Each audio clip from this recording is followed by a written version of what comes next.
So guys আমি এখানে পুরোপুরি রেডি হয়ে গেছি। দিন শেষে আজ আমাদের সাথে এত বাজে কিছু ঘটবে ভাবতেও পারিনি। চলো প্রথম থেকে শুরু করি। আমরা সকলে কিন্তু বেরিয়ে পড়েছি। তো আজকে যাব আমার ফ্যামিলির জন্য বা বাড়ির জন্য কিছু কেনাকাটা করতে। অবশ্য মা ভাই সবাই বলে দিয়ে দেবে কিছু না নিয়ে আসতে, কিন্তু আমার মন তো মানবে না। তো কিছু তো কিনবই। তো কি কিনবো আজকে ভিডিওতে দেখতে পেয়ে যাবে। আনিয়ার জন্য অনেক কিছু শপিং করবো, প্লাস আজকে ঘুরবো আই থিঙ্ক আমরা নিউ দীঘাতে। আরো আজকে কোথায় কোথায় ঘুরবো আমি নিজে যাই না। তো চলো যাই অ্যান্ড দেখি। সো এই যে হচ্ছে সেই মল থেকে কেনা আউটফিট। এখানে মাত্র একটা মল, পুরো দীঘা জুড়ে মাত্র একটা শপিং মল রয়েছে। আর সেখান থেকে রোজটা কিনেছে অনেক খোঁজার পর তাও আবার দুবার গেছি এক মলে আমরা, আর দুবারে আমি কিছু না কিছু কিনেছি, তোমরা সকলেই জানো। যাই হোক আমি ওই ড্রেসগুলো পরিনি, ওই ড্রেসগুলো অন্য সময় স্টাইল করে দেখাবো। অ্যান্ড হ্যাঁ এখন আমরা বেরোচ্ছি, জানি না কোথায় যাবো, কিন্তু অনেক শপিং বাকি রয়েছে। সব আজকে কমপ্লিট করতে হবে, কারণ কালকে মর্নিংয়ে আমরা বাড়ি ফিরছি গাইস। আর এখানে আমি বকবক তো করে গেছি, কিন্তু মাইকটা অন করতে আমি ভুলে গেছি। যাই হোক, এখানে আমরা কথা এটাই বলছিলাম যে কালকে মর্নিংয়ে আমরা বাড়ি ফিরবো, তো এখান থেকে টিকিট কাটা হচ্ছে। তো এইবার বেসিক্যালি আমরা যেই চারজন এসছি, এই চারজন হচ্ছে আমরা প্রথম টিম, যারা আগের বছর মিলে আমরা প্রথমবার দীঘায় এসেছিলাম। তোমরা হয়তো অনেকেই জানো যারা আমাদের আগের বছরের দীঘা ব্লগটা দেখেছো। তো আমি এখন আমার ফ্রেন্ড নন্দিতাকে জিজ্ঞাসা করছিলাম যে সেই আগের বছরের দিনগুলো আর এখনের দিনগুলোর মধ্যে পার্থক্য কি। ও তো দারুণ রিভিউ দিয়েছিল, বাট সেগুলো তোমরা শুনতে পারলে না, কারণ মাইকের প্রবলেমের জন্য। আর সত্যি কথা বলতে তোমরা এটা বলতে পারো যে এদের সঙ্গে ঘুরতে বেরিয়ে আমার একটা আলাদা রকমই লাগে, মানে বেস্ট। আর বিশ্বাস করো, তারপর না আমরা গেছিলাম একটা 5 স্টার হোটেল দেখতে, যেখানে ভাবছিলাম সামনের বার এসে এখানে থাকবো। তো ভাবলাম সবাই যখন আছি চলো এখানে একটু কথা বলে যাই আর শুনে যাই যে এখানকার প্রাইস কেমন কি, আর নেক্সট বার এসে কি আমরা থাকতে পারবো নাকি। আমরা কারা 5 স্টার হোটেলে এসছো অবশ্যই কমেন্টে জানিও। আমি কোনোদিনও আসিনি, না বাবা থাক, এসব ব্যাপারে বেশি কিছু বলবো না। কমেন্ট বক্সে বলার তো লোকের অভাব নেই, তাই না? দেখতে এসছি যে আমরা এখানে কবে থাকবো, কিন্তু এসে আমরা চারিপাশে ফটো তুলে নিয়েছি। কোনো একদিন টাকা হলে থাকবো, লজ্জা করছে।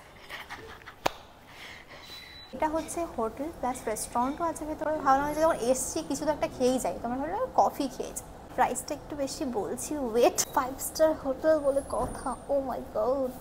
লোকে ভাববে যে আমরা কি করছি না, মানে 5 স্টার জীবনে দেখিনি। এটা হচ্ছে আমাদের এক্সপিরিয়েন্স, আমাদের ওপিনিয়ন, ওটা কোনো ব্যাপার না।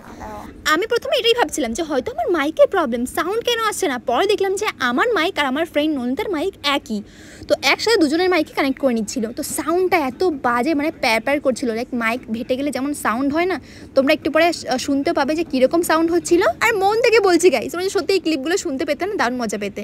যাই হোক, দিনটা প্রথমে বেশ ভালোই গেছিলো, লাস্টটা দিকে খুব বাজে কেটেছে, সবই শেয়ার করবো আজকের ভিডিওতেই। সো এই বছরের ট্রিপটা যেমন মজা করেছি আমরা, দারুণ মজা করেছি এই 2 দিন এখানে থেকে, কিন্তু শেষ বাড়ি যাওয়ার দিনটা আমাদের খুব খারাপ কেটেছে, তো সবই বলবো। অ্যান্ড এখানে এসে দেখছিলাম সকলে মিলে বেশ মজা করছিলাম। 5 স্টার হোটেলে প্রথমবার আমরা কিছু খাচ্ছি, শুধু আমি না, আমরা সকলেই। তো আমরা নিয়েছিলাম কফি, তো সকলে মজা করে এটাই বলছিলাম যে টিভিতে শুধু দেখতাম যে এরকম প্যাকেটে করে সুগার দেওয়া হতো, সেটা আমরা ছিঁড়ে ভালো করে কফিতে মিক্স করে দেন আমরা কোনো কফি বা চা এরকমভাবে খেয়েছি। তো আমি সত্যি কোনোদিনও খাইনি, তোমরা অনেকে খেতে পারো, বাট আমাদের কাছে ওটা মানে মোটেও কমন জিনিস না, কারণ আমরা খাইনি।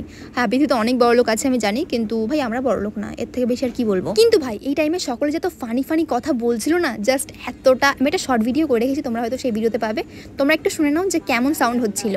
সত্যি আমাদের ফার্স্টটা আস্তে আস্তে হয়ে গেছে, মানে আমরা বেশি জোরে কেউ কথা বলে না এখানে সব। এটা হচ্ছে উত্তম সুগার, এটা খেলে উত্তম কুমার পাবো। উত্তম কুমার মহানা, উত্তম কুমার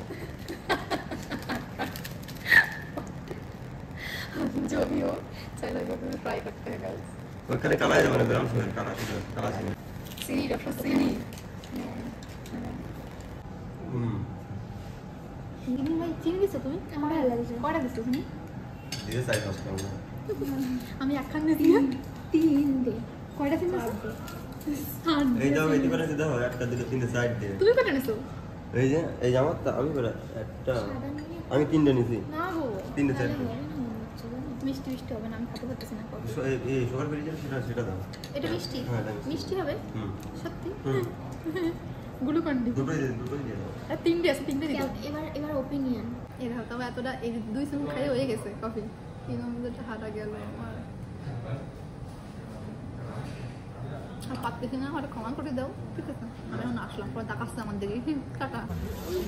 এটা কেমন লাগছে? এটা কিছু শপিং করবো বাড়ির জন্য, মোটামুটি। গাইস আমার ছোট ভাই ওর জন্য এটা নিলাম, এটা ভাবছি নেবো। ফাইনালি ভাবলাম মায়ের জন্য এই দুটো ক্লিপ, আরেকটাই কানের পছন্দ হয়েছে, সো এই তিনটা ভাবলাম মায়ের জন্য নিয়ে নিই।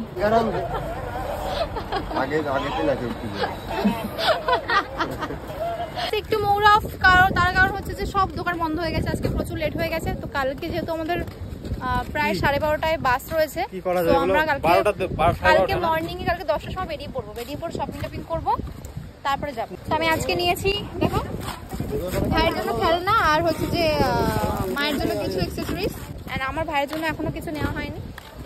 তো আজকে আর দোকান পাবো না, কালকে মর্নিং এ আসতে হবে। গাইস ফাইনালি রাতে আমরা পৌঁছে গেছি সমুদ্রের কাছে, আর দেখো মনটা কেমন যেন ভরে যাচ্ছে।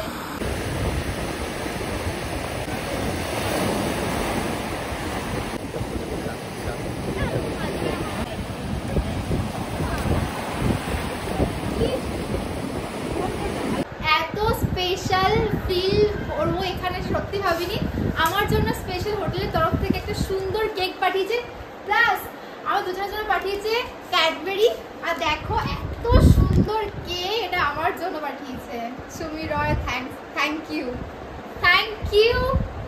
You hotel Ashiyara. সত্যি কথা বলতে হোটেলটা সত্যি সুন্দর, প্রত্যেকটা রুম, টয়লেট, দেন খাবার দাবার এত ভালো। তোমরা অবশ্যই ভিজিট করতে পারো।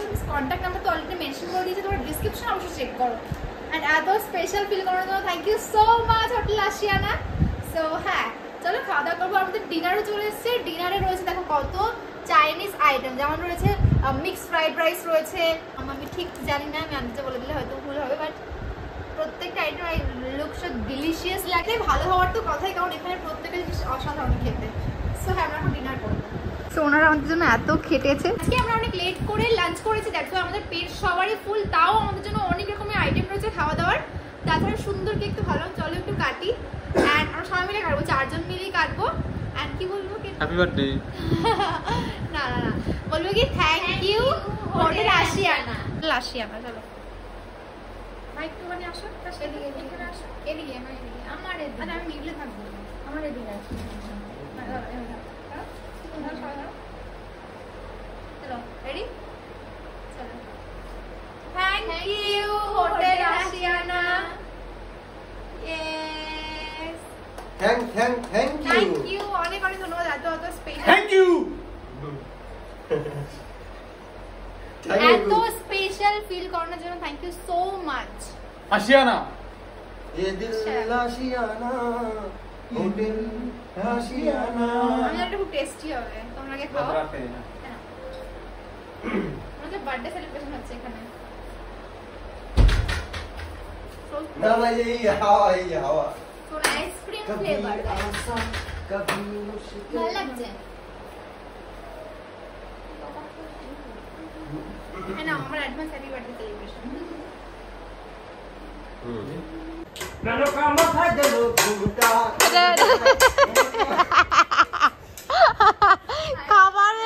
খাবারগুলো সামনে রেখে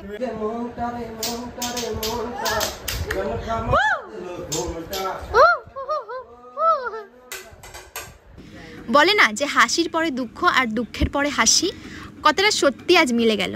রাত্রেবেলা আমরা এত মজা করেছি, এত কিছু করেছি। যখন আমরা ঘুমাতে যাব তখন বাজে 2টো, অ্যান্ড 2টোর সময় দেখি যে আমার ইউটিউব চ্যানেলে একটা সমস্যা হয়েছে। তোমরা সকলে জানো যে হ্যাঁ, এই ভিডিওগুলো 1 মাস আগেরই ভিডিও, যেগুলো ওই ডিপ্রেশনের মধ্যে থেকে আমি এতদিন পরে এসে পোস্ট করছি। এখন আমার চ্যানেল পুরোপুরি ঠিক আছে, বাট ওই টাইমে সিচুয়েশন আমার এমন হয়েছিল, আমি কান্না করতে করতে এই মন্দিরে এসে অজ্ঞান হয়ে গেছিলাম, এমন অবস্থা হয়েছিল আমার সাথে। তো এটা দেখার পরে আমার সাথে আমার টিম মেম্বার কেউই ঘুমায়নি। তো তারপরে হোটেলের একজনের কাছে শুনতে পারলাম যে ওখানে একটা জাগ্রত শিব মন্দির রয়েছে।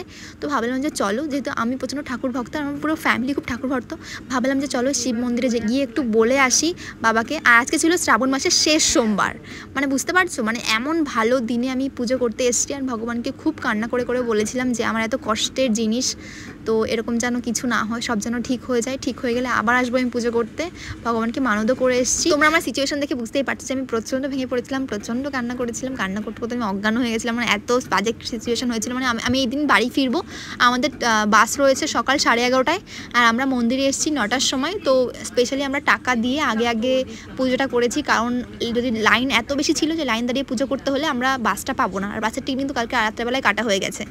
তো হ্যাঁ, সেই জন্যই আমরা সকাল সকাল পুজো করে নিচ্ছি। অ্যান্ড আমার মনটা খুব ভালো লাগছিলো এখানে পুজো করে, কিন্তু আমি ভগবানকে কান্না করে করে সব জানিয়েছি। সব ব্রাহ্মণ মশাই যারা ছিলেন ওখানে সকলে আমার জন্য ভালো করে পুজো করেছেন, বলেছে যে আমার মনস্কামনা পূর্ণ হবে, সব থেকে আমার সব ঠিক হয়ে যাবে। অ্যান্ড সত্যি এখানকার মন্দিরটা খুব জাগ্রত, আমার সব কিছু ঠিকও হয়ে গেছে। এরকমটা ভগবানকে বলেছিলাম যে সব কিছু ঠিক হয়ে গেলে আমি আবার আসবো পুজো করতে। তো আমরা আবার নেক্সট সপ্তাহে আবার দীঘায় ছিলাম, সেই ব্লগ তাড়াতাড়ি পেয়ে যাবে। চলো আজকে ভিডিও এখানে শেষ করছি, থাকলে কমেন্ট করো।